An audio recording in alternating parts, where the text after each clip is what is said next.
world.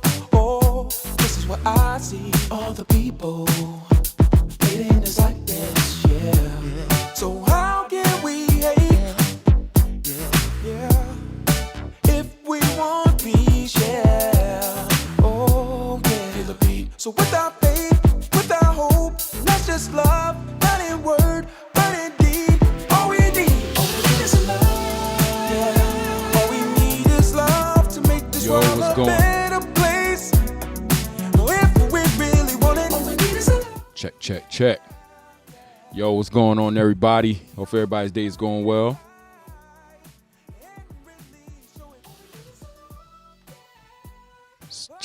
Check.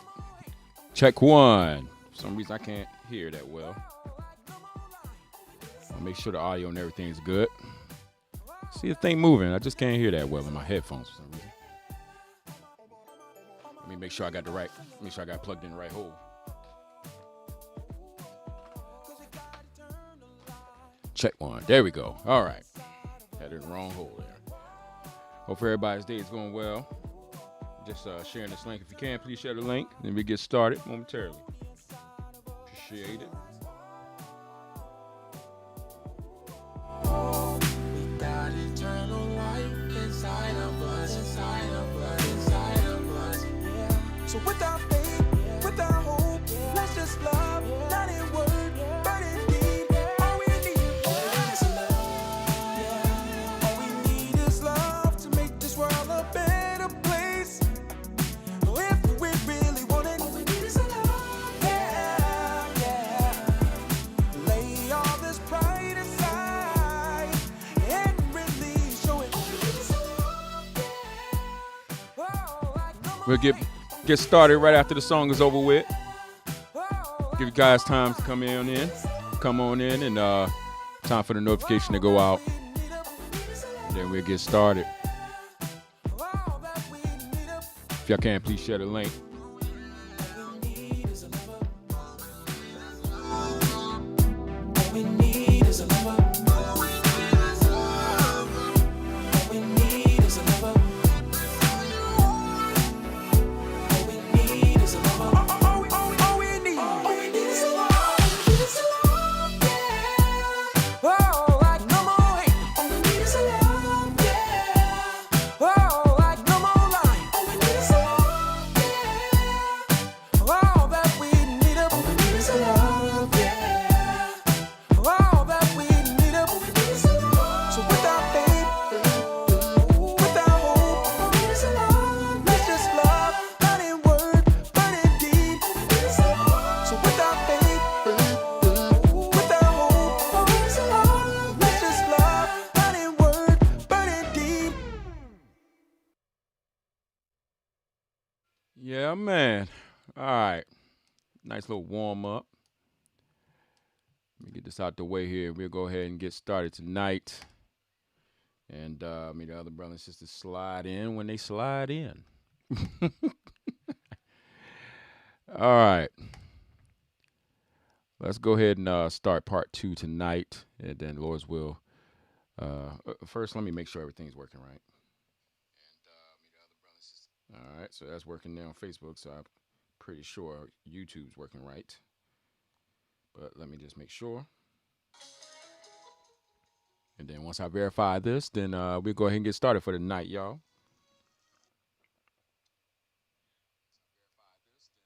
All right, so we good on that end. All right. Well, let's go ahead and start tonight here, and then the other brothers and sisters, either watch it later or slide in a little bit later here. But let's go ahead and get tonight started. All right, here we go, guys.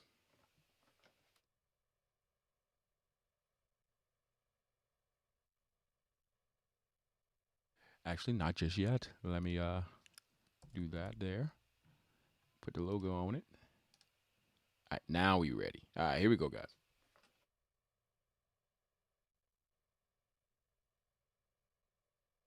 Check 1 2 1 2. Let me just make sure this is working for y'all.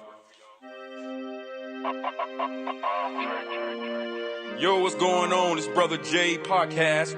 Brotha J podcast. Brotha J apologize. Let's go. Brotha J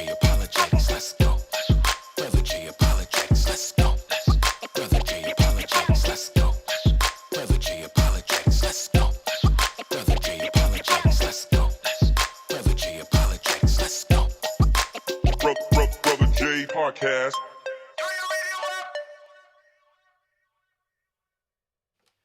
Yo, what's going on, brothers, sisters? It's your brother J. The Lord has allowed us to reconvene here another night this week, November 21st, 2020, for part 2 of dealing with pagan Christmas again.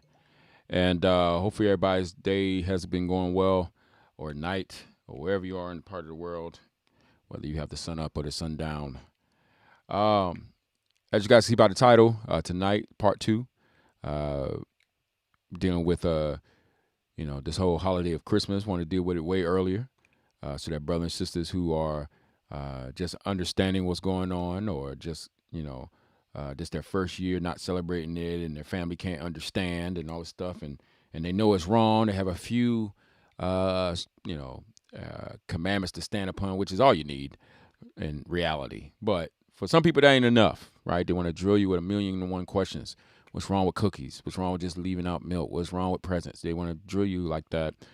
So I wanted to deal with this way in advance for these brothers and sisters as well, so that you can further understand where these things come from and why you should abstain from it. And then after we watch the main video for the night, then we'll talk about it again like we did last night with last night's video. But the purpose is a lot of people have no idea where these traditions come from. It's fun. The family has a good time, and people told them it was for Jesus. So for most people, they're not going to ask, right, where these things come from. And so little kids grow up. They're being told about Santa Claus. They sing the Santa Claus songs. They're in the schools, Christmas plays. They sing the little, you better watch out, you better not pout, something shout. I guess I'm telling you why. Santa Claus coming to town. He knows when you are sleeping. He knows when you're awake. He knows if you've been bad or good, so be good for goodness sake. All those Yahweh attributes that they put upon this guy. And there's some people like, oh, the real Saint Nick is this Catholic saint, Saint Nicholas. That don't make it better that they took Yahweh's attributes and put it upon this man who they've deified. But anyway, so a lot of people don't know where these traditions come from. Most people know it's not in the Bible at all. Most people know that there was never, ever a celebration of Jesus' birth through party and festivities and balloons and cake and lights and all that. There was none of that. Some people even go the route of perverting the plain scripture text, that if anybody read it, they would see that these people are lying. But, well, clearly people don't care. So they're having fun, and that's all they're thinking about. They're saying it's for Jesus. They say they're glorifying him. They don't know if he accepts it. He never gave them any kind of confirmation of this. It's all in their minds that they believe that it's glorifying him because they say it's for him. But there are some people that grew up in this having no idea. But then one day they got older and said, man, what is this, man? Why is it? They start looking around. Why am I doing the same thing these these God haters do? Like, why is it that if this is about Jesus, why the whole world doing this? Something wrong here. Then they start looking. Well, it's not in the Bible. Where it come from? So being that it ain't in the Bible, you can't stay too far in the scripture text about it. So you got to go out into the world to find out where it came from. And then when you find out where these different traditions come from, the first thing that the person does is they look back at their pastors, their parents, their cousins, their aunts, everybody that had them deceived this whole time growing up.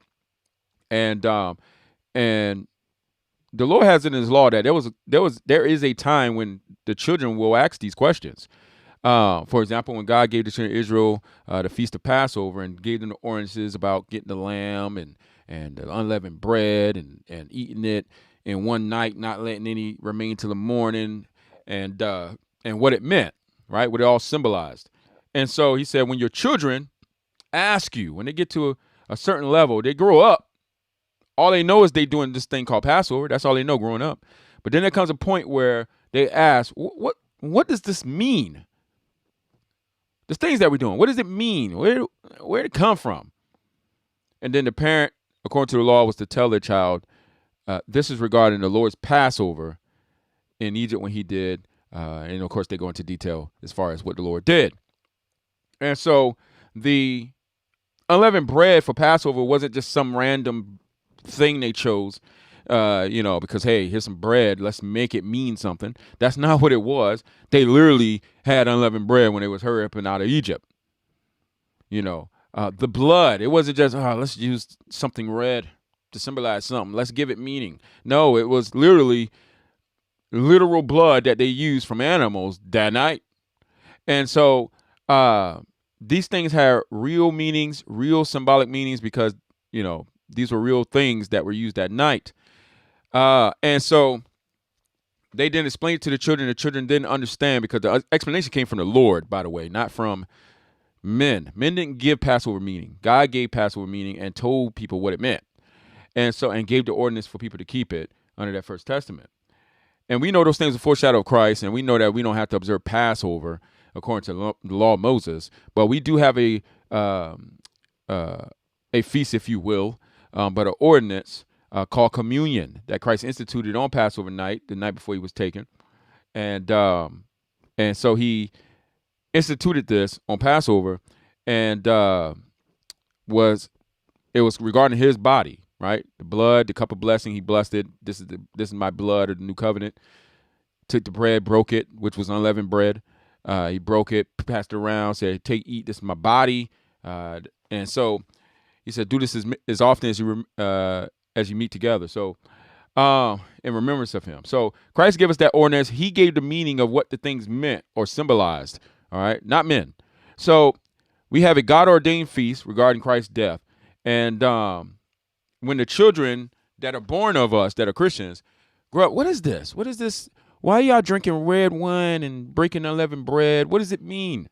And then we to tell them, oh, this bread is of the Lord's body that was shed for us upon the cross. This red wine we drinking represents his blood that was spilt for us, and what it meant, right? And the meaning you're telling them is the meaning that God himself gave you as to what these things meant. And so, but when it comes to Christmas and things like that, they'll be like, where does this come from? Why is it that we and the world do it? The Christians don't got no real answer as to why them and the heathens do the same thing. When it came to Passover, any other feast, Sabbath day or whatever in the scriptures, this clearly made a difference between the people of God, the children of Israel, the proselytes, and then the rest of the world, because the rest of the world wasn't doing it. It was just the Jews. It was just the proselytes. They were the only ones doing Passover, first month, 14th day at even. They were the only ones doing atonement, 7th month, 10th day of the month. They were the only ones doing first fruits. They were the only ones doing the Sabbath day, weekly Sabbath, right? The ones who feared God and converted or was natively born in the native of the children of Israel. They were the only ones doing it. You didn't have to worry about Egypt breaking down Jerusalem gates because they want to keep the Sabbath bad. You ain't got to worry about, doggone Moab breaking down trying to siege their walls because, hey, man, we want to be in the city. We want to keep the feast. Like, you don't have none of them, man. You don't have no occurrence of that. But for some reason with the Christian feast, the world joins hand in hand. And y'all all on the same team that day. And so it's like, well, what's going on, man? Why is there... among those who hated God under the First Testament had nothing to do with those things that had to honor God. But some reason under the New Testament, the things that are to honor Christ, the whole world partakes. So there's something wrong here. What is this? Oh, it's just we celebrating Jesus' birth. So everybody's doing it? You tell me everybody's celebrating Jesus' birth? And so you got all these type of things. And then, of course, they can't find no explanation for it in the Bible because it didn't exist as Christmas. Even though the heathens were doing winter solstice rituals during the time of the apostles and they abstained from these things. But in terms of a Christian or a people of God feast to, worship the day in which Christ, the God-man, came into the world. He wasn't, he was born of a woman. He came into the world through a woman, but he wasn't literally born, like come into existence. He always existed. So even though he's man, he doesn't have a beginning. And so Christ is not a mere human. All right. So these type of things. And when people go do their research, they didn't find out where these things come from. And so once they find out, they cut it off. Right. A lot of people cut it off and then they have to deal with their family members that are still professing to be Christ followers but yet are partaking in these things which are clearly idolatry and paganism. And so they make many excuses and reasonings for it. But we're going to deal with it tonight. We're going to watch this part 2 documentary, and which is shorter than the last time we yesterday. And then we're going to talk about it. I want to show you guys some writings and talk to you guys about the roots of Christmas. And like I told people, if you want to have an effective fight against those who want to make excuses for Christmas, you can't start at Christmas. To deal with Christmas, you must go before that, and you must deal with a custom called birthday celebrations. You got to start with that. Deal with where that came from. Then you will see why the early Christians, which we're going to read, talking about the time of the apostles and them in the first 300 years, why they opposed celebration of birthdays and the reason why they did it, because it was scriptural. And so we'll go ahead and get into it. Let's see here. And so you believe that even communion that the world does is something that the first Christians did. We have to examine everything that the world does and accepts. Believe that even communion with the wine in which Christ gave and the bread. What do you mean the world? If you could re-say that so I can understand what you are saying. And so you believe that even communion that the world does is something that the first Christians did? What communion are you referring to when you say the world does it? The world's not partaking of unleavened bread and red wine to symbolize Christ's blood of the covenant and his body. That's literally a Christian exclusive thing that actually does honor Christ, and the world ain't kicking our church doors down to try to participate to it. So, but these man-made traditions that have been added and said to be in honor of Christ, the world does it willingly. The world does communion, bread and wine. Where do they do communion? I didn't say they eat bread and they drink wine. Of course, the world eats bread and drinks wine, but they don't participate in the ritual called communion that Christ instituted. They're not eating the bread saying, this is Christ's body that's been broken for me. This is not, they don't go, oh, this is the wine of the covenant. Like they're not doing those things. When you say the world, do you mean like Christians everywhere? Or are you talking about like believers and non-believers? Before we jump into the thing, I want to make sure I understand what you mean by the world does communion.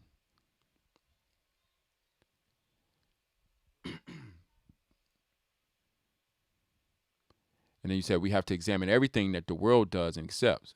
So at least by the way you're talking, I think you believe in, or at least you're saying, believers and non-believers do communion.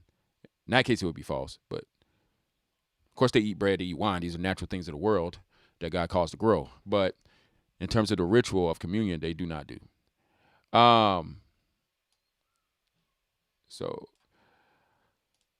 Well, let's go ahead and jump in it because there's a couple of things I want to read tonight, but I want to play the video first. All right, let me move this out the way.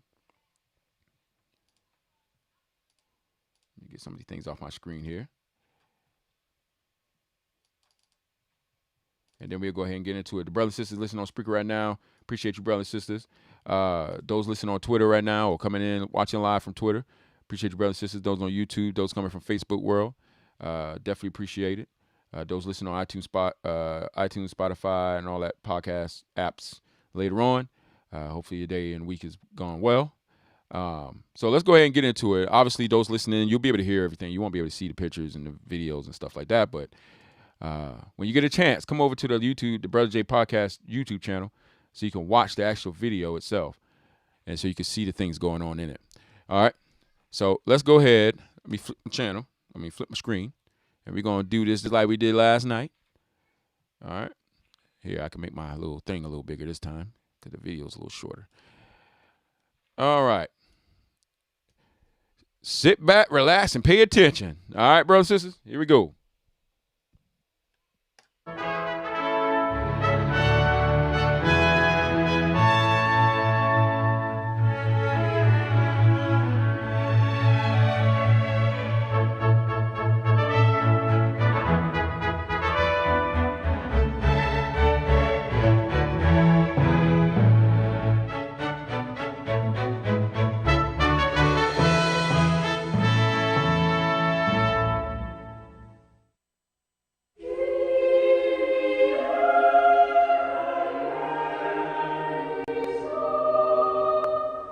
It is a story everyone knows. After a rude refusal by a local innkeeper, Mary and Joseph bedded down in a barn in Bethlehem. The next day, Mary gave birth to a son, the Son of God. Those are the biblical origins of Christmas. But centuries before Jesus walked the earth, early Europeans were celebrating light and birth in the darkest days of winter. All right, let's stop right there right quick. All right, let's slide back a little bit. All right. Until this little image, it's supposed to be baby Jesus. All right. This is false. This ain't him. We all know that. This is somebody's idea what they think he looked like.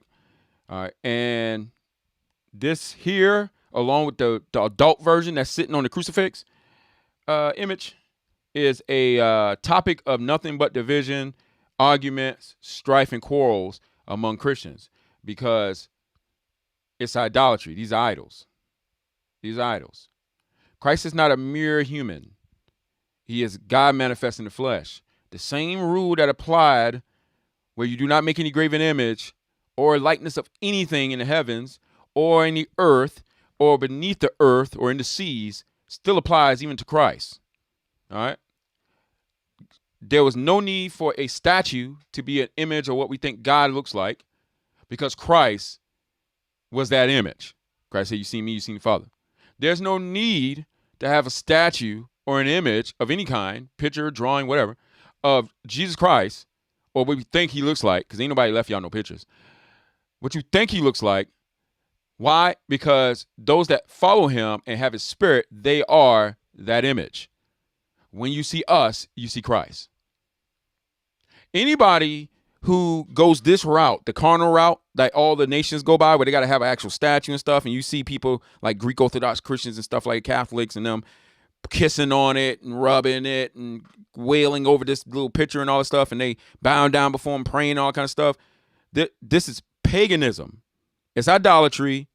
There are some that try to fool y'all and say it's just icons. It just helps us remember. It's a lie. All right. And it's been nothing since they decided to do this, since they decided to have icons, which apostles in the church for 300 years didn't have. But when they decided, oh, let's have them, now you have this divide in the church. All right. We have some that have many images, and then you have some that have none. And then you have those that don't have any telling the other ones, yo, this is idolatry. Get rid of them. While the other ones go, it's just a picture. It just helps. So you got one group that act like they can't remember anything unless they got statues and images. While the other side clearly remembers, and they're trying to tell them, you don't need these things. It's idolatry. All right. You have one side, especially like the Roman Catholic and Greek Orthodox and even some of the other churches on the Protestant side, where they have these images, crucifix, etc. If you went into church in the zeal of God right now and took that statue and just walk up there and then smashed it right there in front of everybody, all of them will be upset. They'll all be upset. How dare you do it? And they'll go and get another one and put it up. All right. It won't be like in the past where you had like the priests in them who, when the children of Israel named that serpent that Moses had made on the pole, according to God's commandments, when they started to worship it and it became an object of superstition, the priest broke it. And it said it pleased God that they broke it, even though God is the one who told Moses to make it. God ain't so connected to these images that his people could start worshiping and become an object of superstition, and then it must stay because God told Moses to make it. No, the priest, being moved by God, smashed and broke it. And that's why you don't got that thing today. They smashed it, broken, and it pleased the Lord. That's what need to happen to all these little false Christ images. They need to be broken. All right? So let's move on. So it's a false image. So we're starting off with idolatry.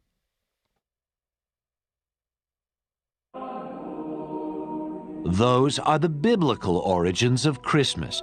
Meaning that's the meaning they gave it. Centuries before Jesus walked the earth, early Europeans were celebrating light and birth in the darkest days of winter.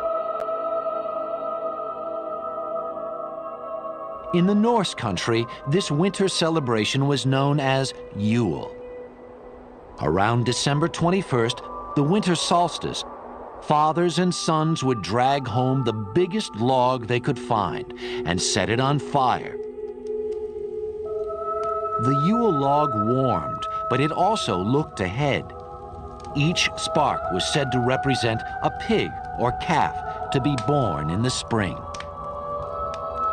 Also dragged inside were evergreens, the one plant that could make it through a Norse winter. Evergreens proved that life persisted in this dark time. There's a natural attraction. I want to rewind a little bit and pause on this image. You see that guy that got the hat with the little horns there, horns on the top, whatever the case is, these Viking or Odinists. These are people that worship the false god Odin, who's the father of Thor. This is one of their rituals where they would take these evergreen trees into their house and decorate them and all that kind of stuff. This was a long-standing tradition that they already had long before Christians started putting Christmas trees in their houses. All right, so this is something that the Odinists did in honor of their false god Thor. Thor and Odin. All right, so I wanted to point that out. This is the origins of that custom, how it's been adopted by Christians later on. That could make it through a Norse winter. Evergreens proved that life persisted in this dark time. There's a natural attraction to that which lives through the winter when one is struggling to survive through the winter. The evergreen is that part of nature that seems impervious to the coming of winter and the diminishing of the sun. And so it's an absolutely natural symbol, one which I think we react to almost without thinking about.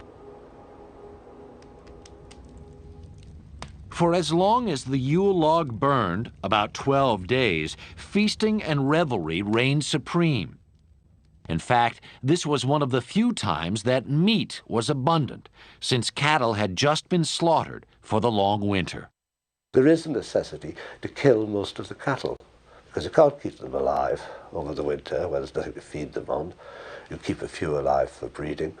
But there is an opportunity for a great blowout, for a great feast, time to party. The party raged inside in defiance of winter's deadly howl. There is a spooky feel about the northern Yuletide festivals. You may be all right there in the hall with the blazing fires, but outside there are demons, there are spirits. In Germany, the pagan god Odin lent his name to this midwinter holiday. Early Germans were terrified of Odin, whose nocturnal flights decided who would prosper or perish in the coming year. Later, we'd see another Christmas sky rider, Santa Claus. But for now, staying inside became the smartest choice at this frightening time of the year.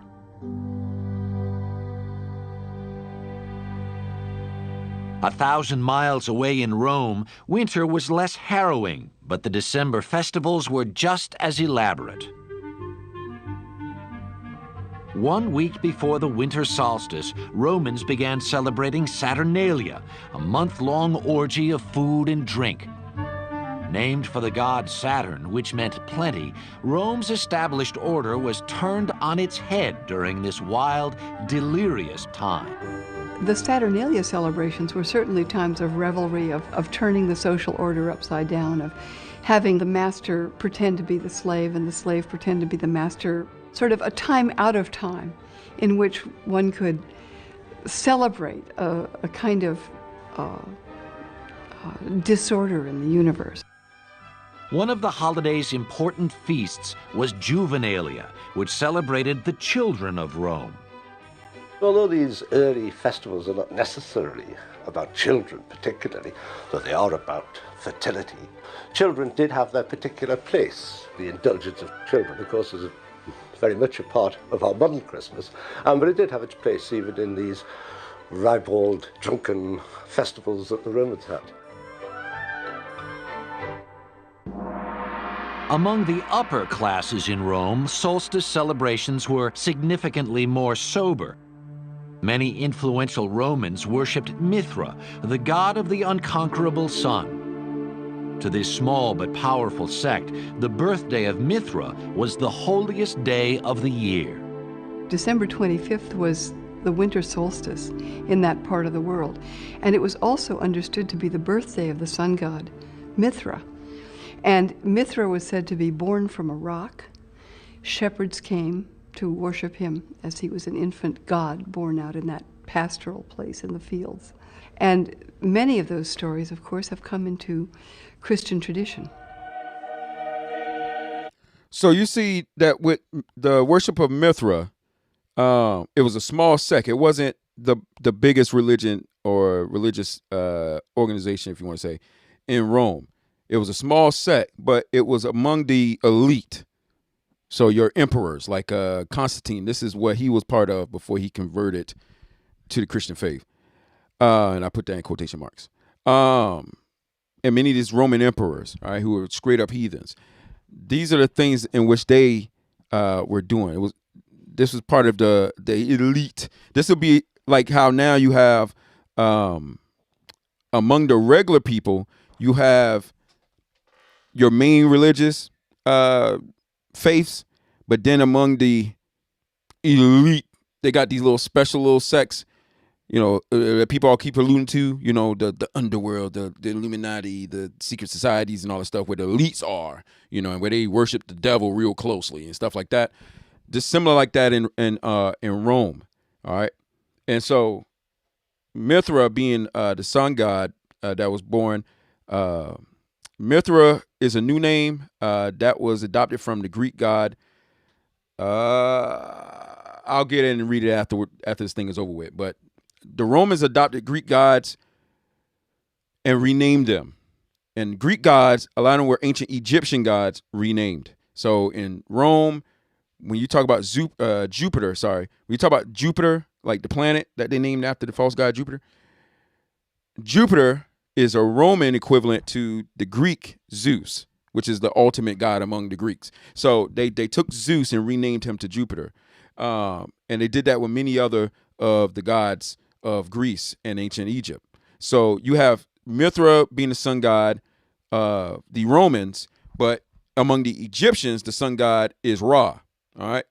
And then his daughter being Bastet, which is the little panther goddess that gave T'Challa his powers on the Black Panther movie, all right? But let's go ahead back to the things here. While Romans were worshiping the sun god, a new religion was taking hold throughout the empire. At first, Christians didn't celebrate the birth of Christ. His resurrection was the essential fact of the new religion. By the 4th century, however, disregard the these dumb question of the images. holy So birth false. became impossible to ignore. There were questions within the church about how to even imagine Jesus. Some people believe that Jesus was purely a spiritual emanation of God, and others believe that Jesus must have actually appeared on earth. And so the decision to celebrate Jesus' birth meant that Jesus was actually a human or a human form. Now, the way that they're explaining this, when they say that the church was trying to imagine Jesus, this ain't talking about the apostles. This ain't talking about the earliest Christians when the faith first began, the ones who actually saw him in the flesh. It's not talking about that group. It's talking about later centuries where, because most of the time when they're doing these histories about Christmas and things like that, they'll talk about the earliest when they talk about the pagan roots of things. But when they start talking about the church was trying to elaborate and they showing y'all these images, it's talking about later centuries when these images and icons started coming into play when you're dealing with the church in Rome, all right? The Roman church. All these images stem from them, all right? And so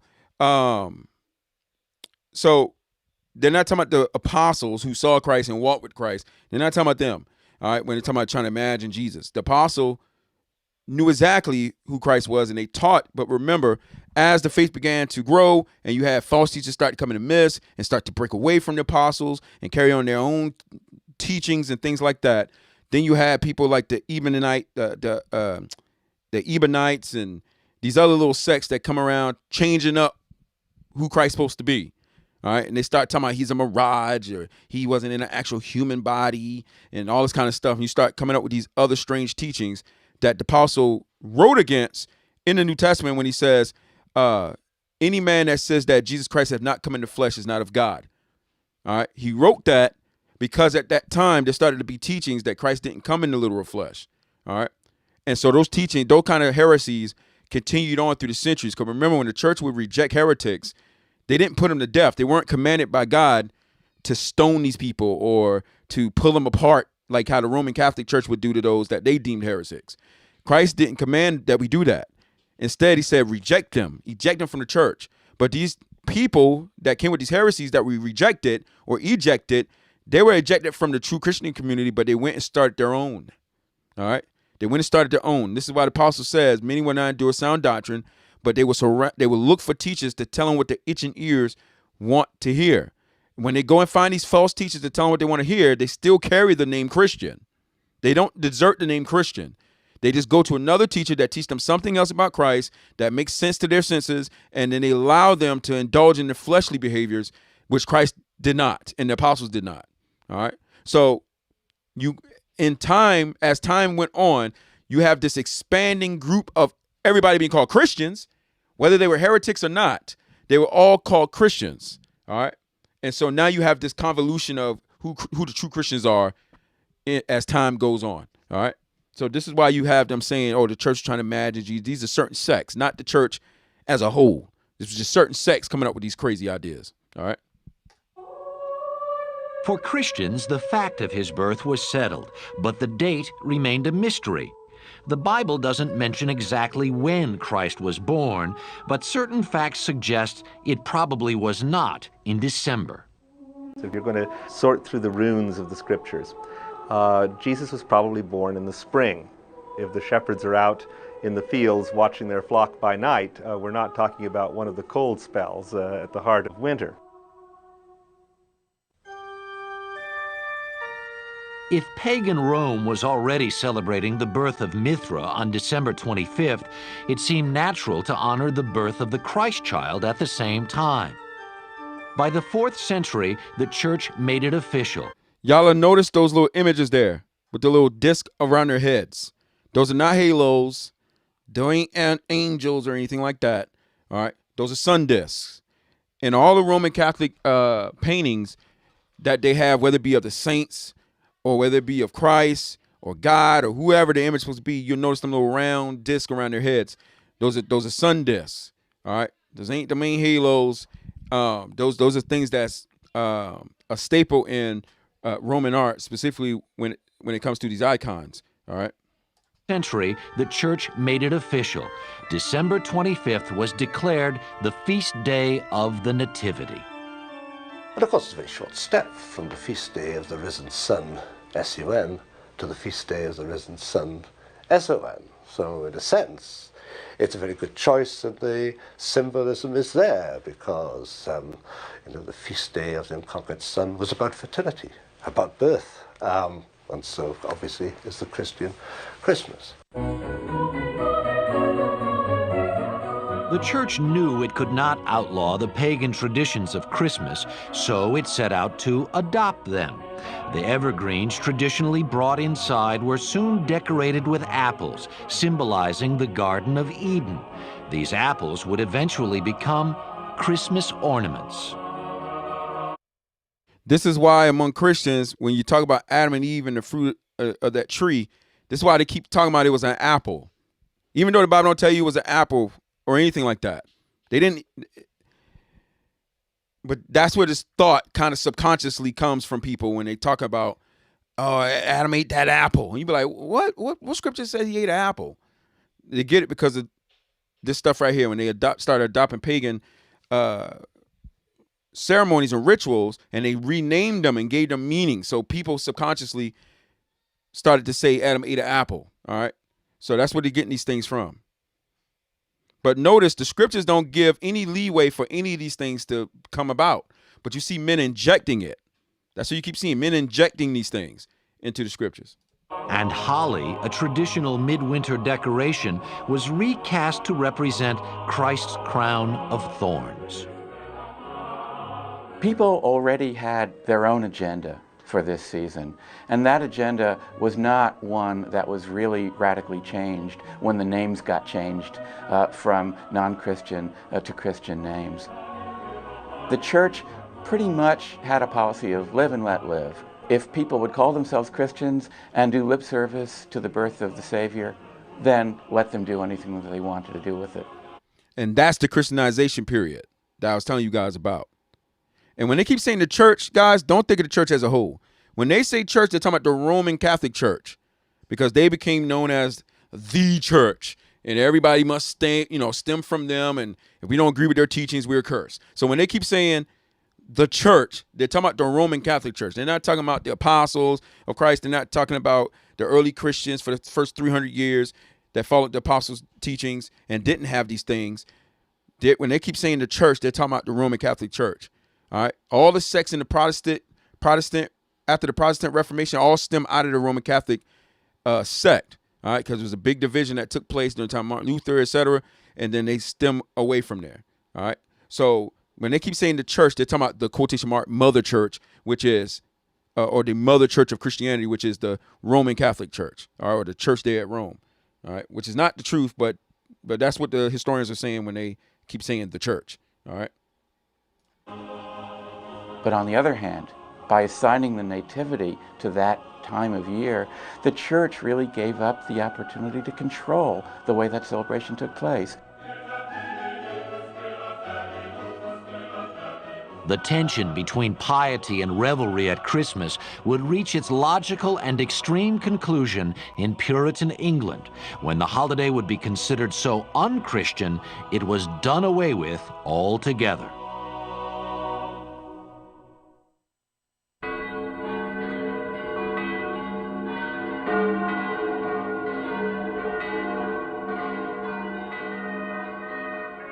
By the Middle Ages, Christianity had largely replaced the old pagan religions of Europe. On December 25th, the faithful were called to Gothic cathedrals like Notre Dame and Salisbury Cathedral in England for Christ's Mass, soon to be called Christmas. But out in the streets, the holiday was still more raucous than religious. If you went to England around Christmas time, anytime before, say, 1800, you'd probably feel pretty ill at ease. You wouldn't think it was Christmas at all. What would you think it was? Maybe Mardi Gras, maybe New Year's Eve, maybe Halloween? Because Christmas in old-time England was really a carnival. And pay attention to The that. houses of London. Because at the very beginning, it's always been mixed. There's never been a time where Christmas was pure and it was just Christians honoring Jesus, and then the world came and corrupted it, like many of these blind Christians will say to you. From the very beginning, it has always been perverted. Because from the very beginning, it's always been an admixture. It's always been a mix, all right? And so that's why today, when Christmas comes around, all right, unlike the other ordinance that Christ actually instituted, like communion, like I was talking about earlier, or if we go all the way to the Old Testament and we start talking about, the Sabbath day or the Feast of Tabernacles, etc., the nations were not waiting to keep these feasts.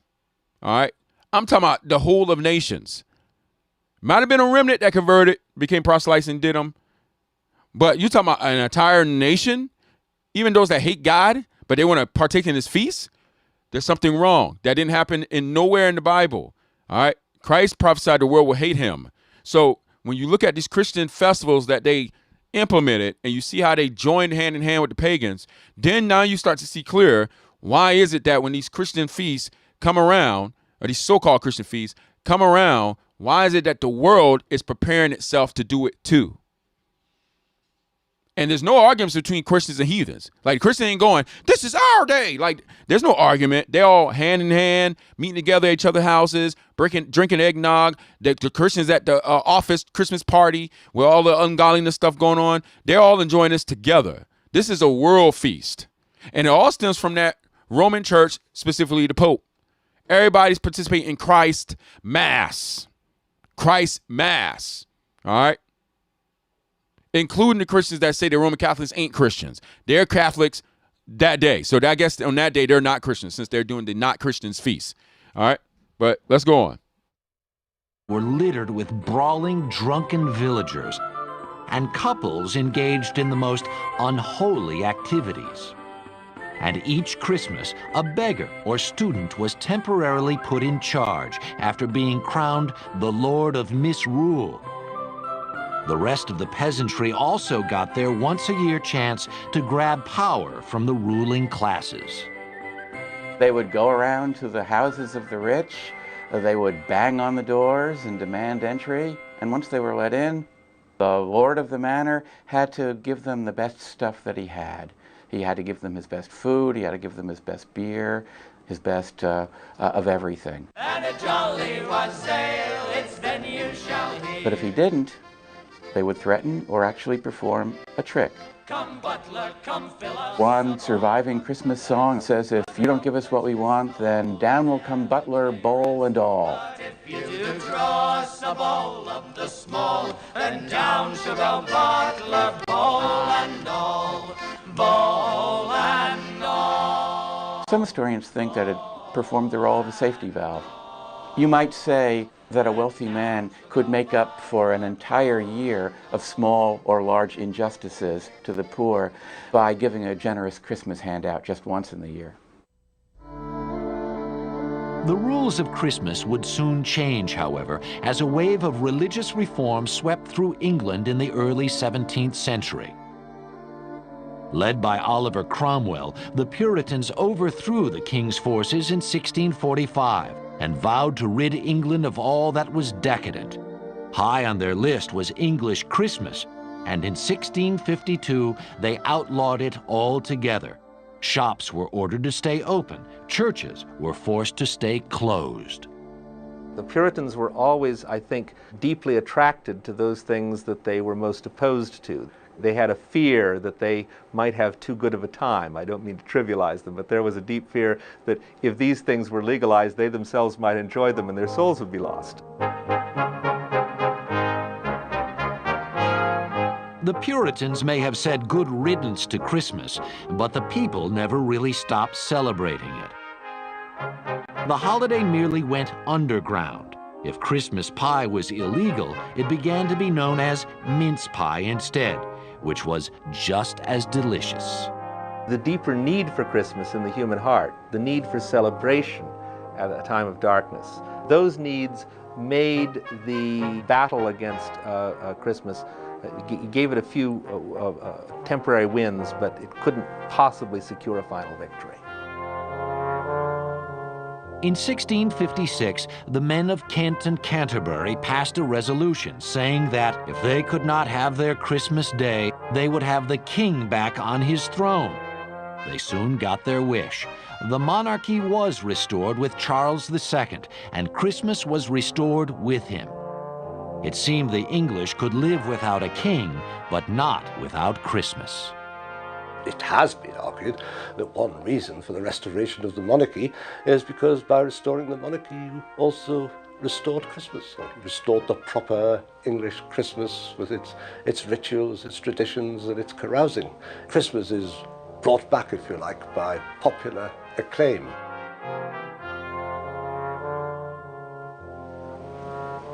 The fight against Christmas may have been lost in England, but the Puritans had high hopes for the new colonies in America. In 1620, a small group of separatists came ashore at Plymouth, Massachusetts. Even more orthodox than their English cousins, these men and women hoped to rid themselves once and for all of the Christmas scourge. In 1659, Puritans in Boston followed their English brethren in outlawing Christmas. Anyone caught exhibiting the Christmas spirit was fined 5 shillings. Like in England, however, Christmas remained impossible to contain. The 1719 Boston Almanac doesn't list a Christmas holiday, but it does recommend that in late December you not let your children and servants run too much abroad at night. From almost the beginning in Massachusetts, there's evidence that some people practiced Christmas, and that when they did so, it was in fact an opportunity to get drunk. And one of the most interesting little sidelights on this is the finding of historical demographers that there was actually a bulge in conceptions, the conception of children, that took place during Christmas. Not all the colonies had such trouble with Christmas. Captain John Smith, leader of the Jamestown settlement in Virginia, wrote that their first New World Christmas was kept with plenty of good oysters, wild fowl, and good bread. Jamestown settlers were also the first to drink eggnog as a Christmas drink, the nog coming from the word grog, which means any drink made with rum. After independence, however, all things English fell out of favor in America, Christmas included. In fact, on December 25, 1789, the United States Congress sat in session and continued to stay open on Christmas Day for most of the next 67 years. Now, so what we see so far is because prior to the Independence Day, and them doing that, the colonies were subject to the king in Britain.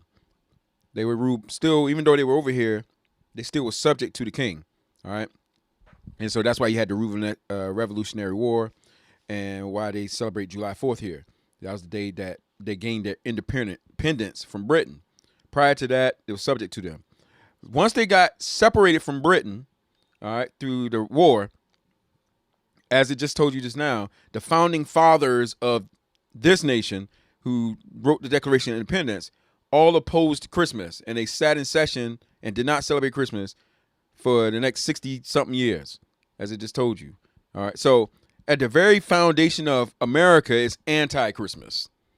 All right, so now it's going to say, well, if it was anti-Christmas with the founding fathers and they broke away from Britain and the English traditions and all that, then the question would be, well, how did it come back? And so it's going to start to go into that right there. But as you can see throughout the generations from its very institution, there's always been backlash. Always been backlash.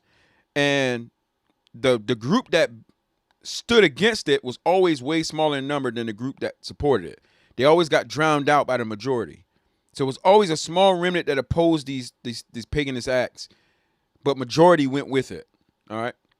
And the crazy part is that, as we can see here, throughout the centuries, people kept arguing and fighting, even of the threat of war or getting a king back on the throne so they can have this feast. They fight more over Christmas than they do to keep the traditions of the apostles, like the women having their head covering when they go in public to pray before the Lord, when the saints are gathered together. They fight for more. They fight for that. For Christmas, more than keeping the traditions the apostles gave. They want to do Christmas, but when it comes to the communion and things like that, people just kind of do it all lackadaisical. And they don't care what they use now. Just get some crackers and some juice, like stuff like that, man. So, you can see the worldliness in it. It's always been this way from the very foundation of it. It's never been a pure version of Christmas at all. All right, or a Christ Mass. Which means death, by the way. Mass, it literally means, Christmas literally means the death of Christ. It's literally what it means. At this same time, there are people who are writing in their diaries that, isn't it too bad we don't have any holidays? So after the revolution, here is an entire nation that works hard, has forsaken many holidays, has given up many holidays because they were holidays that were mandated by the crown. And it is time to start thinking about how to populate the calendar. As the 19th century dawned, Christmas would be one holiday that would pull the new nation together. But it wouldn't be the carnival Christmas of Old England, nor would it be particularly religious. America would invent its very own Christmas, and in the process, reinvent it for the whole world.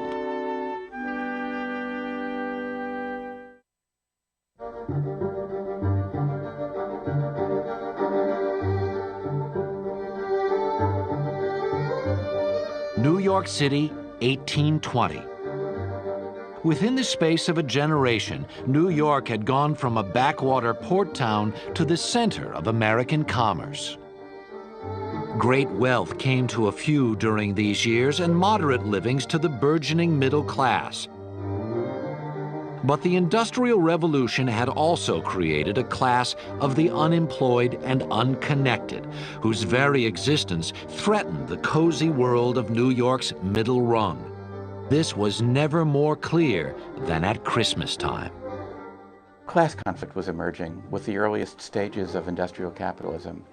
And so what had previously just had an edge of menace, a little bit of trick, but much more goodwill, much more treat, now changed, and the menace became increasingly obvious and increasingly serious. So that by the 1820s, the Christmas season in cities like New York was really a time of gang rioting, a really very, very nasty scene. So nasty, in fact, that in the year 1828, the New York City Council for the first time instituted a professional police force for the city as a direct result of a particularly savage Christmas season riot the year before.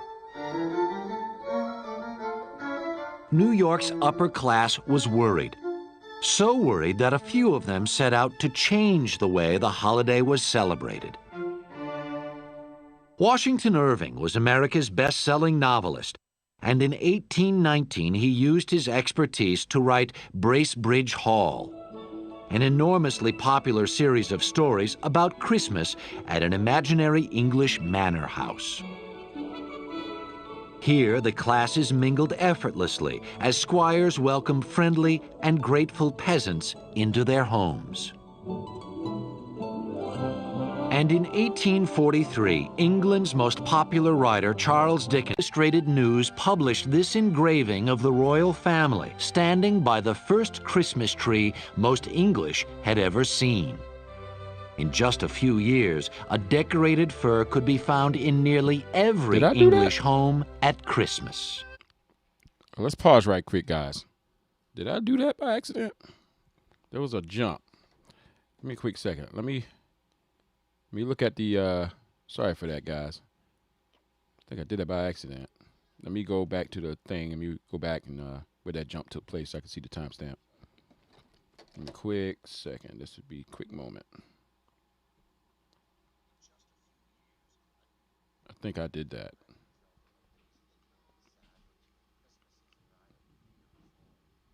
Sorry, guys and gals. I'm just listening back to it right quick to see if I could see where it was. Washington Irving was America's best-selling novelist, and in 1819 he used his expertise to write Bracebridge Hall. Quick second. An enormously popular series of stories about Christmas at an imaginary. I feel like it jumped. All right, let me rewind a little bit. Here the classes mingled effortlessly as squires welcomed friendly and grateful. No? Okay. All right, we good. All right, let's keep on going. And in 1843, England's most popular writer, Charles Dickens, Illustrated News published this engraving of the royal family That was the actual standing by thing. the first Okay. Christmas tree most English had ever seen. In just a few years, a decorated fir could be found in nearly every English home at Christmas. Within a few years, if you look at Victorian diaries or letters, people are saying, we had a Christmas tree as is customary, or we had a Christmas tree as we have always had. And of course, they hadn't always had one at all. It is a custom which had started in the 1840s, and by the late 1850s, people believed that the Christmas tree was part of the English Christmas. Americans embraced the Christmas tree just as quickly as the English had. In fact, its connection to the Old World was one of its strongest selling points. For a lot of Americans, these are going to be new holiday traditions, not something their parents observed, especially in the case of the more austere Protestants. So they're looking for a reason for what they're doing. And one of the most convenient reasons they can have is they can say, well, this is the way it's done in Germany, or this is the way it's done in England. All of a sudden, Christmas traditions were popping up everywhere. In 1828, Joel R. Poinsett, America's minister to Mexico, brought back a green and red plant that seemed perfect for the new holiday. And in 1843, the English firm of J.C. Horsley printed the first Christmas card. A newly efficient postal service in England and America helped make Christmas cards an overnight sensation. It seemed as though every vestige of the old Bacchanalian Christmas was gone, but even the Victorians couldn't clean up Christmas completely. Victorians were particularly keen on mistletoe because, of course, you could actually kiss a lady, or a lady could kiss a man, that normally, in the normal course of events, you would not be allowed to kiss. So in a society which was fairly strict, one vestige of that licentious Christmas from earlier times is the sprig of mistletoe. No Victorian Christmas gathering was without it.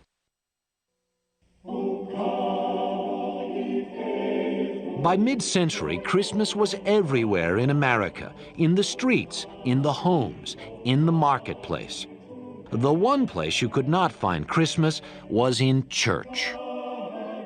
Most Americans were Protestant, and the Protestant church had ignored Christmas for years. But Protestant Victorians longed for official religion on this sacred day. What a number of them do initially is say, well, if we can't find a Christmas service in our Baptist church or our Presbyterian church, let's go see what the Catholics are doing, or let's go see what the Episcopalians are doing. And increasingly that puts pressure on these Latter-day Puritans to have Christmas services because there's a way in which lay people begin to expect it. Church services, mistletoe, and Christmas trees.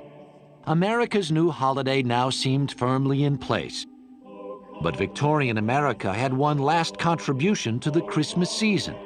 A jolly elf who shimmied down the chimney would soon personify Christmas for generations to come. So you see, for some reason, there's this issue among Christians where they can't just not participate in the unfruitful workers of darkness. They have to participate somehow. So they try to come up with their own service that is adopting what they're seeing around them that they want to do, but they want to do it in a religious-y way so they can continue to look like Christians basically while doing it. It ain't enough that, okay, the heathens are celebrating this dishonoring God feast. We treat it like a normal day and just go about our lives, no matter what they're doing, right? It's kind of like how if there are people out in the street selling drugs, like, do you stop and be like, well, let me have a drug service? Like, do you do that? No, you just buy it. You just like ignore and don't participate in unfruitful works of darkness. But something about this Christmas season, you know, how they say, oh, it's the, I forgot what the word they use, but basically it's a spirit. It's a feeling that everybody get around this time. And it's so strong, you can't just simply ignore it. You can't simply just ignore it. You know, Christians can't just live their lives and join with each other and eat and just, you know, worship Christ and live righteously and disregard the heathen's feast. It bothers them so much that they're not participating or have something to do the same time that the heathens got or doing something and jumping around and going on the street and having orgies and mistletoe kissing. The heathens are doing all that, and it bothers the Christians that they can't do something at the same time. They just got to do something at the same time. Ain't enough to just stay home or just have nothing to do with it, let the day pass, and then go on with life. No, we gotta have our own version of this thing here. So we need a Christmas service. And you had some sects, as it just said, that ignored this, but then you had other sects that were accepting it. And so the people who from the other sects who wanted to participate, well, their church wasn't doing nothing that day. So they would go to them other sects that was doing it. And so, of course, if that sect is going to do it, how long you think it's going to be until they leave the sect they part of and go to the one that they think is fun and that they got something to do? That's what they would do. So it put pressure on the churches that was simply not doing anything. They were ignoring this dishonoring God holiday and season and these festivities. They were just simply ignoring it. But the pressure of the people starting to leave their church put pressure on them to come up with something to do. And then they start adopting the rituals, but then, trying to give it Jesus meanings. That's what they started to do. This is what Christians do with Halloween when we have a false festival or a trunk or treat. That's the same thing that they do. They keep doing this over and over again. It ain't enough to just stay home, have nothing to do with Halloween, don't have nothing to do with dressing up in little costumes as little superheroes or something like that. Just let the heathens do what they're going to do. Warn them if you get a chance, but have nothing to do with it. No, it hurts that my child can't participate somehow in the festivities going on right now. So we need to have a version of this. Oh, trunk or treat. So we let them do everything the heathens are doing. We just give it different meanings. Instead of jack-o'-lantern being a demon-faced thing that wards off evil spirits, we'll say this is, we'll do smash the pumpkin. So that will symbolize Christ conquering the devil. And they do stuff like that, man. It's great foolishness, and it convolutes things, and it causes people to become deceived. And when they find out the true meaning of these things and find out these things, they're going to come back to you because you don't want to lie to them. Instead of teaching them to be separate from the world and just have nothing to do with it and come out from among them and live separately, no, we got to angle-mangle somehow. Now look at where centuries later, for the people who had these bright ideas of a Santa Claus and Christmas services and stuff like that, look at what it has caused today. They weren't thinking about the people down the road. They was only thinking about themselves in their present time. Here comes Santa Claus, right down Santa Claus Lane. We borrowed the Christmas tree from Germany and the Christmas card from England. But one Christmas icon was developed right here in America, Santa Claus. Hang your stocking, say your prayers, 'cause Santa Claus comes tonight. Long before Santa, however, there was St. Nicholas, a Greek Orthodox bishop who became one of the most popular saints of the Middle Ages. On December 6th, St. Nicholas Day, good children woke to gifts from the kindly saint. Bad children sulked away with nothing. In Holland, he was known as Sinterklaas, and when the Dutch came to this country, they brought tales of their gift-giving Nicholas with them. This quaint custom caught the imagination of Clement Clark Moore, a well-heeled Episcopal minister in New York City. In 1822, Moore wrote a poem for his children about a good-natured saint who came down the chimney on Christmas Eve. I want you to pay attention who's coming up with these strange, vain ideas. A bunch of Christian ministers. Not a creature was stirring, not even a mouse. The stockings were hung by the chimney with care, in hopes that St. Nicholas would soon be there. Moore dreamed up Dasher, Dancer, and the rest of the reindeer, along with Santa's entrance through the chimney. But at first he was embarrassed by the poem. He worried it was too frivolous for a man of the church. Clement Moore was a minister. Here a minister, who should be on the other side, is promoting a secular Christmas with reindeer and all the rest of it. But there was no mention in the poem of anything religious. And in fact, that's why he didn't reveal who he was. In the beginning, he didn't reveal the authorship. Moore soon owned up to the poem when it became clear that every child in America was scanning the horizon for reindeer on Christmas Eve. Less clear was what exactly this Santa Claus looked like. At first, Santa came in all shapes and sizes: a pagan sorcerer, a frightening gnome, even a drunkard on a turkey-driven sleigh. Then, in 1863, Thomas Nast, a cartoonist for Harper's Weekly, settled the matter once and for all with his version of the Christmas Saint. Nast Santa was rounder and jollier than his austere Catholic cousin. He looked, in fact, like a man of his times, a man who would fit right in with the rotund, bewhiskered robber barons of the late 19th century. But Santa was a robber baron in reverse. Instead of taking from the less fortunate, he gave to the less fortunate. He gave to people regardless of whether they'd done something or not. In other words, he gave to children. Notice how they take these vain imaginations and these ideas and then they try to give it the most noble characteristics. It's like with Thor, right? An idol lies, God hates him, but then they try to make him the savior of the universe, the protector of mankind. He helps people in need and things like that. They take these lies and they try to get them good attributes, all right, and then have everybody fooled. Instead of gathering together wealth, he gets rid of wealth, and he does it yearly. A captain of industry with a heart of gold. It's no wonder that by the 1840s, Santa Claus was an irresistible image to America's retailers.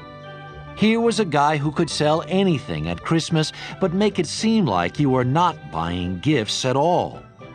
Santa Claus provided a way for both children and parents to pretend that Christmas presents were not in the realm of the commercial marketplace, that Christmas presents existed in the realm of pure domestic affection. So Santa Claus played a very important role for both parents and children. He took presents out of the realm of commerce.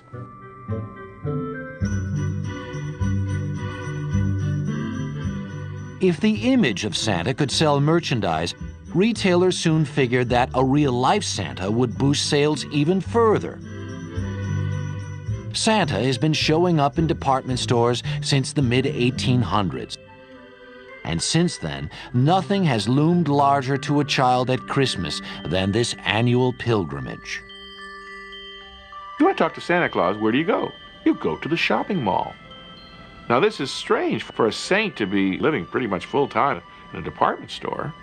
It doesn't bother Americans because we are, after all, a capitalistic society. It makes perfect sense for us to have our national saint in a department store. That's commercial sense for us, dollars and cents. I want y'all to pay attention to that. This is all about commerce. This is all about worldly wealth. That's what all this is about. Everything keeps mounting up to the riches of this world. All right, the deceitfulness of riches. All this is driven that way. Santa Claus never come to your house. All right, you might see him at a parade or in the store. All right, where the toys are. All right. And you go and sit on his lap and tell him everything you want. It's amazing. He don't know what you want, but he knows when you're sleeping. He knows when you're awake. He knows if you've been bad or good. He just don't know what you want. Author and humorist Gene Shepard immortalized this rite of passage in A Christmas Story, an autobiographical account of one boy's Christmas. You know, I've been thinking for weeks what I wanted for Christmas. I figured the best thing to do is to tell Santa Claus about that. And I looked up at that Santa Claus, and he had these big, watery blue eyes and a huge beard and all, and he's looking me right in the eye. And he was so impressive that my mind went blank. Ho, ho, ho, ho. And what's your name, little boy? It's like if all of a sudden you're sitting on the president's lap, and he says, "What would you like me to pass in legislation, Sonny?" I mean, your mind's going to go blank. You can't remember any of this stuff. And so at that point, Santa Claus looked at me and he says, "All right, how about a football, kid?" How about a nice football? Football? I wanted a BB gun. So he pushed me off his lap, and this elf grabbed me and threw me down a slide that went down into the snow. And I laid there for a minute, and I knew that I was not a fit person to talk to the great. Santa Claus was obviously a star.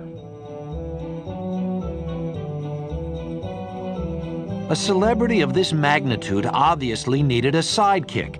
In 1939, Robert May, a copywriter at the Montgomery Ward department store, dashed off a promotional children's book to lure Christmas shoppers into the store. May's story told of an ostracized reindeer with a big red nose. Poor Rudolph. Where most reindeers' noses are brownish and tiny, Rudolph's was red, very large, and quite shiny. This physical, shall I say, disability turns out to be an asset because it's a foggy Christmas Eve. This fog will be hard to get through. And this light on the nose enables poor old stumbling Santa Claus to get through. And how the reindeer loved him.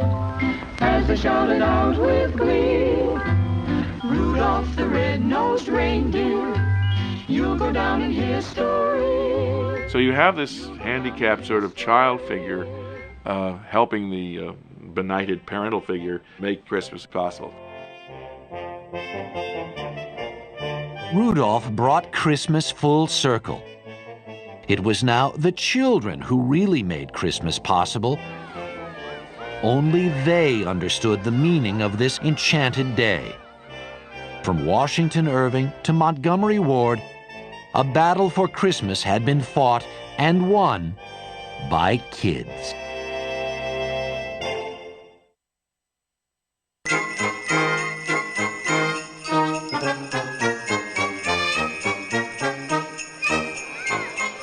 By the 1920s, few vestiges of the carnival Christmas were left in America. One exception was this Christmas parade in New York City, where a glimpse of Santa Claus was worth the all-day wait.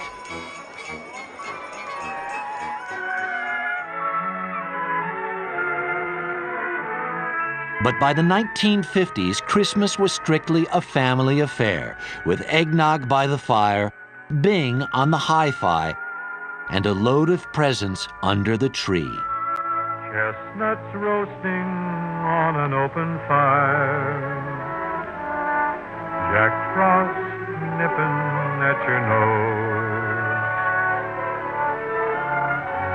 tiny tots with their eyes all aglow will find it hard to sleep tonight.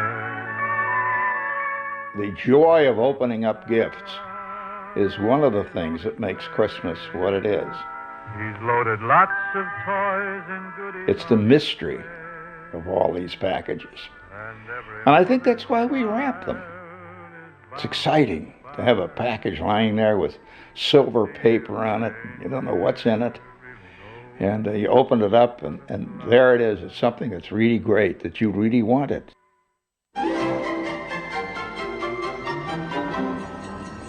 But to give presents, you have to shop for them. And shopping has long been at the heart of the Christmas season. Critics say this yearly buying frenzy obscures the real reason for Christmas, to celebrate the birth of the Christ child. It's celebrating the birth of Christ and the gift that God gave us, and as much as the gifts we give our children on Christmas Day. But she wants all the toys, right? I think a lot of it is more commercialized than when I was younger. I remember going to church and having family dinners being more of an important aspect of it. It's difficult because the children don't grow up realizing what the real meaning is. Amazing. They're at the store complaining about their merchandise. They're literally at the store participating in the shopping frenzy just like everybody else. But complaining, the convolution of the real meaning. Stop it, man. People say that Christ has been lost in Christmas. Implicit in that is the idea that Christ had ever been totally the center of Christmas. And as Christmas has been celebrated ever since it was instituted as a feast of the Nativity, there's always been other ritual, other ceremony, other activity associated with Christmas, in addition to Christ. And that's what most Christians can't seem to wrap their heads around. They want it to be just about Christ because they want to believe this is true and that, he was born December 25th. Some of them even tell you they know he wasn't born December 25th, while a large majority think this is actually his birthday. And then they want it to just be about Christ. So all this perversion that they see in the heathens, they then say, oh, well, they took it and they perverted it. They were jealous. They were jealous. And so they perverted Christmas. But that's not true. It's not true. The Christians, specifically the Roman Catholics, went about force converting pagans, and they adopted their rituals so that they can convert their entire empire to one religion. It was about power for them. When people make that argument, they say religion is about controlling the people. There's nothing wrong with people being controlled in a sense, when it's in truth of God's word, because God gives his law, which everybody is to abide by, and everybody be a judge according to it. So yes, God wants people to be the same, be united in mind and in thought, etc. And the evil thing that people would do, or the lives that they would live, God instituted judges in the church to judge them. So yes, and I mean, the only reason why you judge is like with any law of the land. The reason why you have a law in the first place is to control the people, the way that they act. And if they want to act above the limits, then they're punished for it. So this idea, people act like the idea of people being controlled or someone having control over you is an evil thing. It's the same thing with husband and wives. All right. The scriptures clearly say you wives must accept the control or the authority of your husbands. Children, submit to your parents. Wives, submit to your husbands. Husbands, submit to Christ, as Christ submitted to God. So there's always about authority, somebody having authority over you. And if they have authority over you, they have control over you. So the idea of control or the people being controlled is not evil. And there is a pure religion that the scriptures talks about, which is to visit the widow and the orphans in the distress and to keep oneself uncorrupted by the world. But the problem is, what if evil men incur that power? Or what if evil men incur that authority or that control, like the Roman Catholic Church did with the Pope and that whole system? What if those kind of men get control? What's going to happen? What if an evil king arises? All right. King means ruler. He rules over the people. Like, you can't get away from there being somebody as a ruler over you. All right. God instituted it for it to be that way in the very beginning, when he made Adam Lord and ruler of all the creatures, and then made him a helpmeet that was then subjected to him, which was Eve. So it's always been that way. All right. And Christ is going to show that even more when his kingdom comes down on the earth and he rules and controls the world. All right. So it's not a problem with control. The problem is when wicked people control. All right. People try to say, oh, religion is to control the people. Okay. Like, come on, man. Either God's going to control you or the devil going to control you. You're a slave to somebody. All right. So when people say that and they try to put in a negative light, they don't understand the reality. They think they're like, they think that they're gods and all kind of stuff. The truth is that when evil men come to power, the people suffer, as the scripture says. And when it comes to the Pope, let's finish up this last little bit right here. A little bit, 6 minutes left. Let's finish this last piece up because I want to read a prophecy that Christ gave that has been fulfilled. But I want to read the prophecy that Christ gave as to what was going to happen to the saints, because we live post that time. All right. At the All Souls Church in New York City, Christmas Eve services give the secular side of the holiday some stiff competition. At All Souls, we sing carols. Sorry, guys. I want to pause this. Look as this camera pans the crowd. Now, they're all supposed to be there worshiping Jesus, right? These are a bunch of hypocrites. It's a big service of disgrace. All right. So they're in there. Oh, we're here to worship the Christ child. Church and all this, right? York. Let me mute the volume right quick. Watch as this camera scans the horizon of the congregation for those that's watching. Look at all these women in there with no head coverings. But they all there singing these songs to Jesus. While if the Apostle Paul was walking among us right now, he would have written a letter to this church and reprimanded them because of these women in here that's being a total disgrace, not having their heads covered with a veil as they in public singing and praying to the Lord. It's improper. Look at them in the choir, dishonoring their heads, which is the man dishonoring them. But look how religious and pious they're acting, though. Oh, we're here to worship the Christ. While they're sitting there disgracing him.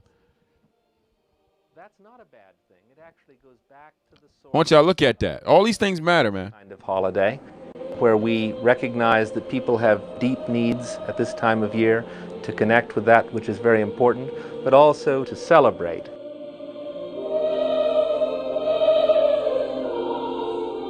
I can hear Amos right now. Stop the noise of them hymns. I don't hear it. Population going to one kind of Christmas religious service or another. So clearly, a lot of people haven't lost sight of the religious meaning. But what seems to be the concern here is that there's a struggle, a competition over what the real meaning is, and a sense that the religious is not competing effectively with all these other competitors. But perhaps Christmas in America is more a combination of the sacred and the secular, and less a competition between the two. I think that if people had Christmas with just Christ in it, it would not be a holiday that would come out into the streets the way that it does, because the trees, the carols, the shopping, all of that becomes the cultural material that holds the religion in place.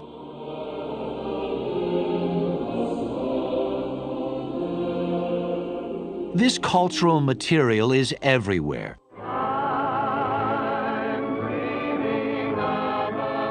Certain songs and movies have become as much a part of Christmas as the tree.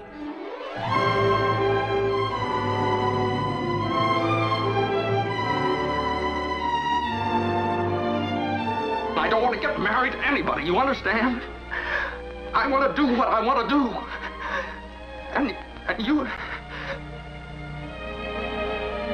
Movies such as It's a brother. Wonderful Life, our hunger for them, our delight in them, reflects a deep potential goodness in the human soul. But these are good movies. They have, people do good things and they get rewarded for them. To my big brother George, the richest man in town. There's nothing good. All that which is apart from faith is sin.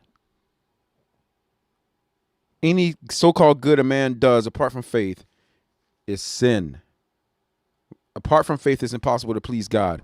Faith without good works is dead. Meaning, whatever you do that's apart from faith and righteous deeds is nothing in God's sight. That's why the righteous acts of man is but filthy rags. All right? So when they say these are good movies, there's nothing good about them. They take good acts, but are done apart from faith. Therefore, they're sinful acts. They're sinful acts. So don't be deceived by this when they had these little movies to move your emotions. Oh, look, he gave everybody in the house presents. Oh, look, he did this. Oh, look. Whatever's done apart from faith is sin, as the apostle said. Doesn't matter what it looks like. It was done apart from faith. It's not accepted by God. It's filthy rags. It is evil. It is corrupt. Apart from faith, there's always a corrupt motive behind it, no matter how sweet and innocent they make it look. All right, the heart of man is desperately wicked. Who can know it? Someone might say that this was a trivialization of Christmas. I think it probably is coming a little closer than many of the things we do to tapping the true Christmas spirit in the broadest sense of that word. That's a Christmas present from a very dear friend of mine. Look, Daddy, teacher says every time a bell rings, an angel gets his wings. That's right. It's a lie. That's right. Attaboy, Clarence.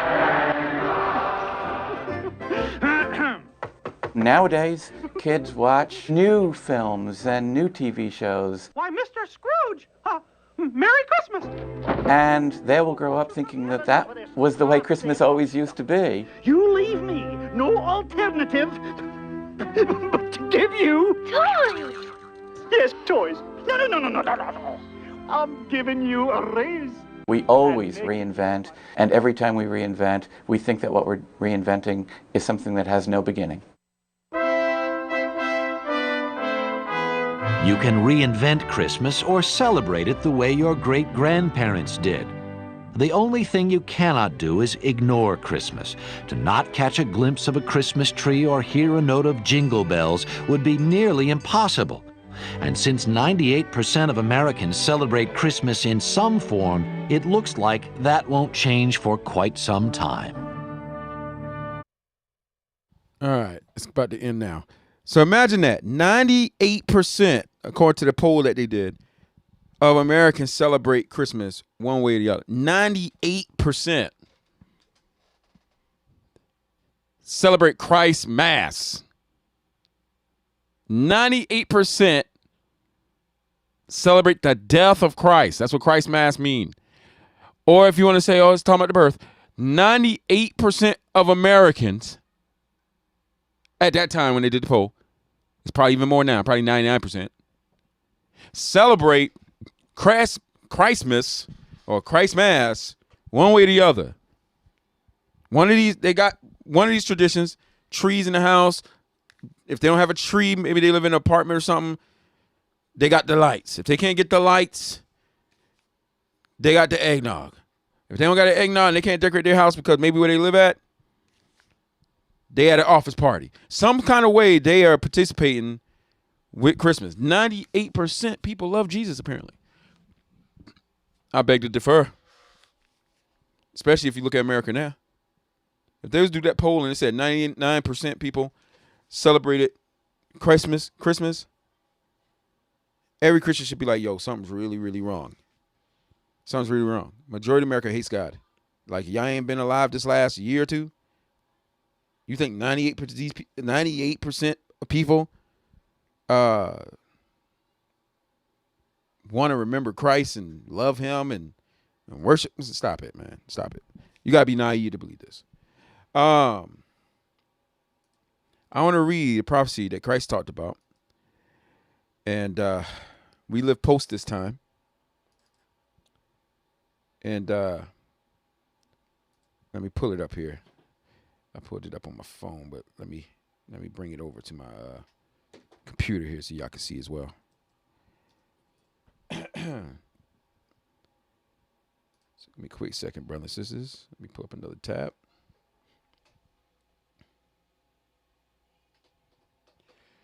All right.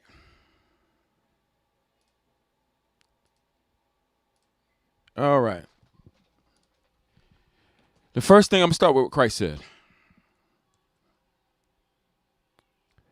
All right, let me fix this.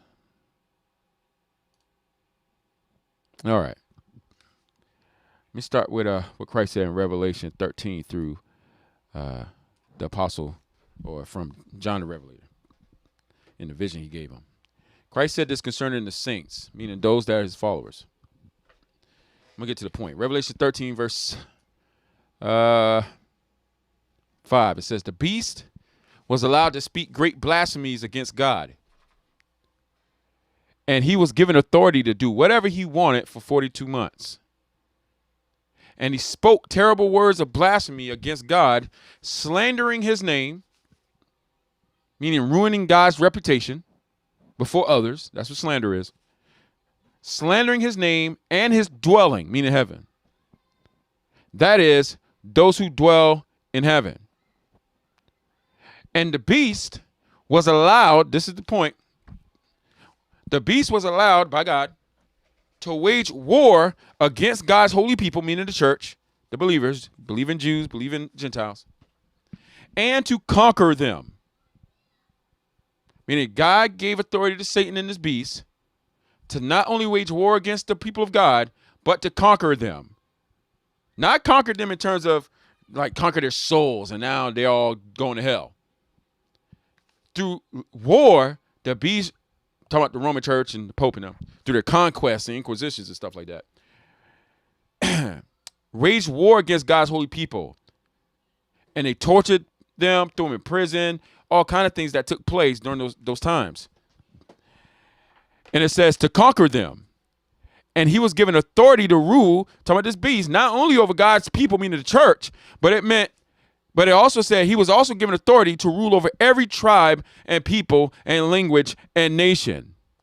Meaning this beast that would wage war against God's holy people and conquer them, meaning take them over, like the Roman church did and the Pope, not only would do that to God's holy people, but then from there, he would then go and conquer the world. What calendar do y'all live on? You live on a Roman calendar. When your kids go to school, what names do they call the planets? As they learn in science class, Oh, Roman false gods as the name of planets. Mars, Jupiter, Saturn, Pluto, Venus, Mercury. Those are false gods from the Romans. How did that get all the way over here? Not only do you live on their calendar, not only in your school system are you taught Roman, what's the word I'm looking for? Roman stuff. Dealing with their false gods and things like that. But what about their traditions that come from the Roman church? Christmas, All Hallows Eve, or Halloween, Valentine's Day. What else? New Year's, the false god Janus of the Romans. That's when New Year's Eve and New Year's Day is, when people are making their wishes and all that kind of stuff. Everything that got to do with the Romans and their false gods and the paganisms that they oppress God's people with over the centuries, almost all the nations on the earth right now do all those same things. We watched the documentary yesterday of how this one tradition of Christ Mass and how it's celebrated all over the world. All over the world. So it says, and all the people who belong to this world worship the beast. So you have the beast conquer God's people and oppress them, but those who's of this world or belong to this world, they will actually worship the beast. So you have those in the Catholic Church that literally worship the Pope, call him Holy Father, kiss his ring, all this kind of stuff that they do in regards to him. The kings of the earth dying with her, this harlot that Revelation talks about. And not only that, when you're talking about worshiping, you're talking about those in whom you follow, right? We worship God because we keep his commandments. You worship the Pope because you keep his commandments. You understand? He believes he's God. They literally have said this in the public. They believe they're vicar of Christ and all these things. They give commandments, or what's called church dogma, their doctrines, their traditions, and those that follow their commandments, that's who you're a slave to. You're a slave to whoever you serve. And since there's one true God, but then there's this other person who say he's God, and both of them give commandments, and you lay aside one person's commandment to keep the other person's commandment. So who are you obedient to? The devil. So he said they are the ones whose names were not written in the book of life that belongs to the Lamb who was slaughtered before the world was made. Anyone who has ears to hear should listen and understand. Anyone who is destined for prison, which was to come, which has happened, all right? If anyone has ears to hear, should listen and understand. Anyone who's destined for prison will be taken to prison. That happened during the conquest. Anyone destined to die by the sword will die by the sword. As it happened with the conquest, etc. From the Roman Catholic Church, when they're going around pulling people apart, burning them alive at the stake, all kind of stuff, when they wouldn't accept their images and things like that. The people of God was taken, the Christian faith was taken, hijacked, merged with Roman government, and through that system came the papacy that oppressed God's people, this beast that rose up. And the church has been oppressed by him or her. And when I say him, I mean the Pope. And when I say her, I mean the Roman Church. Have been oppressed by this beast since then, even to this very day.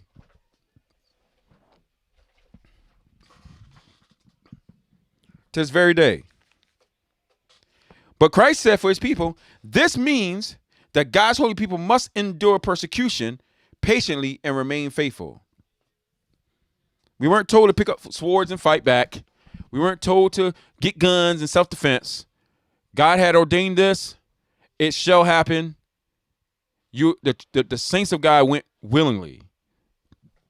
When the faith was taken in Rome, somebody might ask, well, what did the Christians do during the time when the Roman emperors and them started converting? And all of a sudden, they took the faith of the Christian faith, and then they started making decisions and added things in there. And they started calling councils together.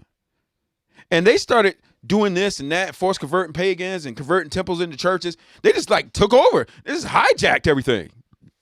The Christians weren't doing that before that. All of a sudden the Roman emperors convert, and now they got the authority to start doing all of this. Who put them in charge? So then they took over and then instituted paganism in the midst of the churches and created church dogma. They literally hijacked everything. And then when they went with the dogma, those that opposed them, they started inquisitions and all that kind of stuff and started killing them and pulling them apart and burning them alive, fulfilling the words of Christ. And what Christ said was a continuance of what Daniel said. I'll get to the point. I'm starting to feel it a little bit in my body here. He said, then he said to me, the fourth beast is the fourth world power that will rule the earth. It will be different from all the others. It will devour the whole world, meaning every tribe, tongue, and people, just like Christ said in Revelation. Trampling and crushing everything in its path, meaning no one would be able to stand against Rome and his beast power, specifically this Roman Pope. Everything in his path. It's 10 horns or 10 kings who will rule that empire. Then another king will arise, different from the other 10, who will subdue 3 of them. He will defy the Most High and oppress the holy people of the Most High. He will try to change their sacred festivals and laws, and they will be placed under his control for a time, times, and half a time.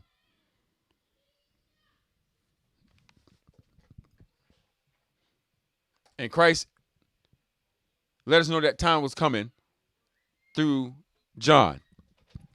And that time came. And we're still oppressed. We're still oppressed. Now when people say Christian, all they can think about is the Roman Catholic Church. When they say the church was deciding, they're talking about the Roman Catholic Church and the popes making decisions for Christians everywhere. Like who voted them in? Nobody. They took over. Just as Christ said.